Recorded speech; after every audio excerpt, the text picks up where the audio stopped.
yeah, I just want to know what was that? What was the moment? What was the moment that began to make this happen? Because I was saying before, you know, sometimes you look at the biographies or the documentaries, and you often want to know about them when they were famous and when certain stuff was happening. I'm curious about the bit before. Well, and so how did it happen? Well, the first time I experimented with the idea of Act As If, I had a hard drive that was burnt out and a computer that needed the hard drive quite badly. And I thought to myself, well, you know, and I didn't have the money to fix it, and it was, you know, a considerable amount. It was, you know, up to £200 to have this thing fixed.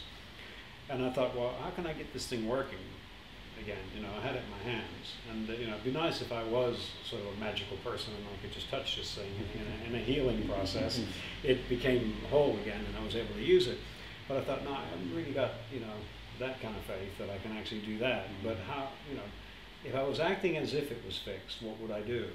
And so, and I thought to myself, well, the company would fix it for me. That would be the ideal thing. So I'll act as if the company is going to fix it for me. What would I do? Well, I'd have to send it to them. And I would obviously write them a thank you note for fixing it for me, because that's a very nice thing to do. So I did a crazy thing, something you wouldn't expect would work in a million years. And I put it in a box along with a letter that said, thank you very much. It means a lot to me. You're fixing this hard drive. Yours truly, blah, blah. And I sent it off to their fixing department. And 3 days later, it came back fixed. Wow. With no bill, with no invoice? No, it just came back fixed. And I thought to myself, I'm onto something here. How, can I ask, I mean, we're not to ask the age, but I'm just curious to know at what point? I'm not going to know. I honestly, but I honestly stopped keeping track of it, like and I resent the fact that people are keeping track now. Right. I can't manage to forget. Right. I don't think, I'm serious about that. No, I like that. I really feel that people add to their persona by believing there's something that just has nothing to do with anything. I mean, you're right, and you're so right. And I've got to just say, now that you say that, you're so right, because whether you're too young, too old, whatever, it's just gets in the way. It gets in the way, isn't it? It's like that you can't. It's like that you can't resolve, now that you say it, a relationship at any particular point. You can fix it whilst they're still here on this planet. When they're not, at any particular point, right? It can be done. So I feel what you're saying there. Right. But okay. So I'm not meaning to be rude by not giving giving an answer. I honestly don't know, because I wasn't keeping track at all Yeah. at that time. So people were asking me and I wouldn't know. I honestly don't know. But it was quite a few years back. Yeah. But attempting to just act as if and making that motion through, you've got to think it out and work out. And like I've called people, I called some, we were, through the day we were going to make some calls about a building. And we hadn't managed to make any calls, and it was about 4:30, 5 o'clock, and I just put property into the computer, and there was a phone number underneath property. So I called up property and I said, hi, I understand you've got a big house for us where the kindness offensive. Where can I pick up the keys? That's what I said to him, yeah? The guy said, well, that's not me that's dealing with that. There's someone else dealing with that. Give him a call. I gave the person a call, and he said, oh yeah, it's a building such and such and so and so, and you're sitting in it now. So is that because of just this thing, and you were talking about it before, this thing about that you so and trusted that let's have a go with this, that chain of events, those conversations that you're having with people, that people, each person along the line, the two people, believed that that was the case, that somebody was calling about a particular property, and therefore they then built into again that narrative of, okay, if there were a property, is what essentially happened there? I've got a theory. Yeah. Yeah, that stuff doesn't happen to you. You are stuff happening. And so that's what I reckon. That's beautiful. I love that. Yeah, that's what I reckon is largely going on. And sometimes you're happening and I'm jumping on your bit, but sometimes I'm happening. And you can decide at any given moment that you are now what's going on. We've now been given four buildings from these people, haven't we? Well, yeah. Well, once you I'll let him finish. Yeah. No, but I'm a Gemini, so I'm just like, it's all good. Yeah, I'm absorbing it. So yeah. Well, that was an example of it. Isn't it? And sometimes it's both, isn't it? Sometimes, and you talked about, sometimes it's then between what's going on between the two people. And it's just, was it this person's idea? Did it begin here? Did it begin there? Who knows? Was it this person? Was it McCartney or Lennon who wrote this particular bit? Who knows? It's just happening, right? Right. If it's a good bit. It's a good bit. It's probably Lennon. See, we're starting then after. Don't forget McCartney's melody. But I've met Paul. He's a nice guy. Yeah. Yeah, he seems a wonderful spirit, a wonderful spirit, isn't it? When you can keep that humility. What sucks about being a Beatle, though? Nothing. You better be a nice guy, you know. So what are the dreams? What are the dreams? Dreams now, even the word dream has a funny kind of connotation to it. But what are the ideas at the moment that you're sat with, that you're wanting to make happen? Personally, I would like to be able to cope better with what we actually achieve, right. Because there's a reality check that comes into play, right. And we're very good at making the seemingly impossible reality, but then when it arrives, we're less good at being able to carry it up the stairs because there's 10 lorry loads of it, or you know, all the different things that come with actually getting what you want. Yeah. And it can be unbelievable, can't it? Yeah, it can be backbreaking. It can be, you know, like we need more vehicles, we need more people. Right. Sometimes the level of our wins is so large that just unpacking them can take, I remember this is a small example, the toys that we got, just taking them out of the, you know, they come in cardboard boxes, cartons, so there might be 6 toys in a box. Just the action of taking the toys out of the box, 2 days, 6 guys.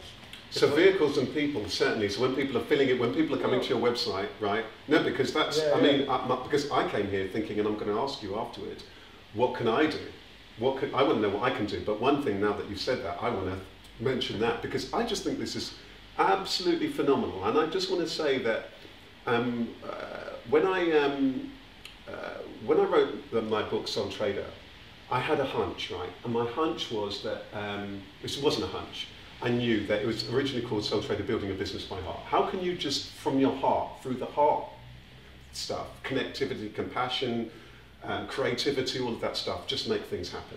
And it's beautiful when I get to meet people who are then saying to me, yeah, that's exactly what happens, and that's exactly how we've gone about it. I'd go further and say that's all that's happening. Right. Do you know what I mean? There's nothing outside of that. You know, what isn't invested in by the heart of man doesn't actually exist in this place. It is purely, you know, everything is somebody sticking their flag in the ground saying, I make it real. This couch, this great couch, somebody sat down and said, I'm going to make this thing, and that's why we're sitting on it now. And there's no thing that doesn't fit into that basket, as far as I can tell. Beautiful. I want to know, is there anything that, I mean, you've alluded to it, in fact you've touched on it, you've said it, is there something that happens to people who, we often think about gifting things and somebody who gets a guitar or a bit of food or whatever, them being grateful or something has enriched them in some way. But I get the feeling that something happens to everybody who's been involved in the process. And you talked a little bit about the chairman of the companies or the manager of the companies supplying this or that. What happens, and is there, I'm curious, that is there something very deliberate in why you did this, which is about changing that consciousness, shaking up that consciousness a little bit? Can you just speak to that in however you want to touch on that? People say something is impossible, that usually gets me going. Right. You know, I just think to myself, nah, it's not impossible. I think you're right as well. It touches everybody, and so the bit of that kind of Venn diagram of touching people I can speak about is myself. Definitely touches me.